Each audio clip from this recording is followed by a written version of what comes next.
So what I'd like to do is I'd like to honor two of the radio stations, have them come up to the podium and one at a time do their little talk. Our first honoree comes from the great land of Greenville, although they say Old Brookville in that neighborhood. But WCWP Radio has had one of the finest radio stations for a long time. And one of the reasons that both WCWP and our other college radio station, WUSB, has such great people working for them is the people who have helped run them over the years. So what I'd like to do is introduce you to first the general manager, going back as long as I've known him, which is back into the 80s, the general manager of WCWP, and I'd also like to have up here the representative, the general manager of WUSB Radio. So we're going to introduce you first, WCWP Dan Cox.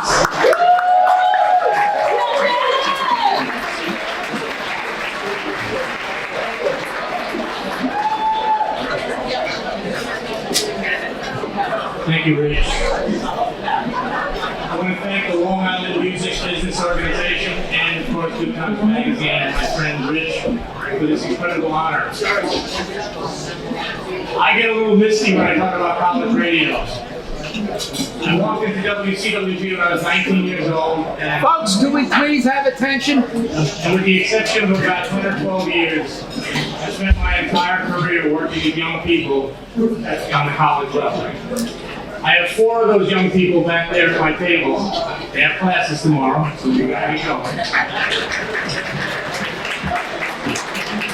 They're the reason we do this.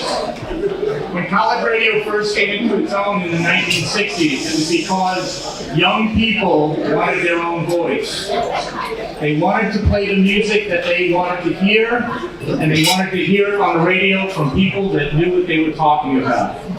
College radio has always been that standard, where young people get an opportunity to play the music that they want to hear. Now, I don't want to talk about me, but I have to do it for at least 5 seconds here. How many of you remember Rock and Roll Weekends in the 1980s? Rock and Roll Weekend was the first heavy metal station in the country, and it was at WCWP. It was started by my partner, a guy named Mark Snyder, and it was extremely popular for about 8 years.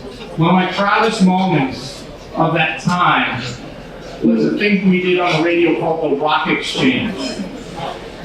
The Rock Exchange has been replaced by the internet, but the Rock Exchange was a service to musicians. We would have musicians call the station. They would tell us their needs. They needed a band to be in, or a band needed someone to play in them.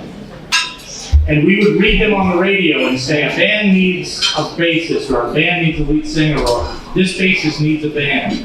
And then those people would call in and we'd connect to them. And we made lots of connections in those days with local bands that would play in the venue, the local venue. And we're very proud of that. And the other thing was, as a culmination of that experience, we were, I think they're an honoree tonight, Split Disc Records is an honoree tonight. We had underwriting that was done by Split Disc Records in Valley Stream. And we all know what was right across the street from Split Disc Records, the Rio Theater, right? The old Rio.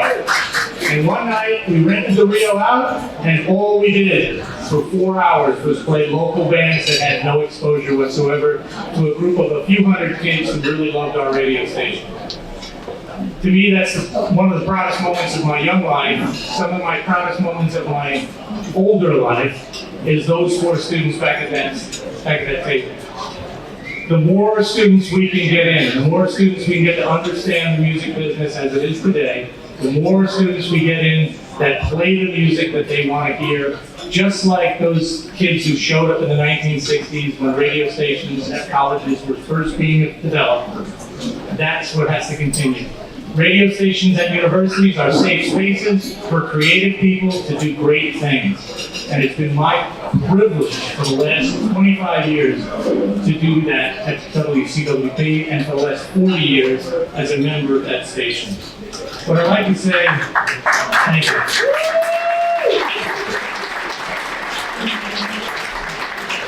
In the end, it's about the music.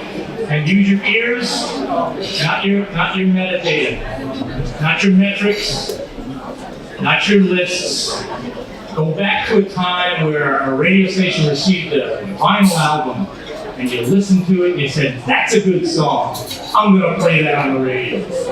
If we can do that again, the greatness of radio will never go away. Some people say radio is in its third act and it's on its way out. I say no.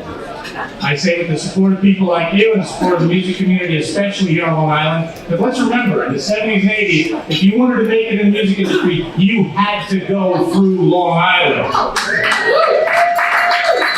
You had to play the clubs here, and you had to do what you had to do. You had to go through Long Island.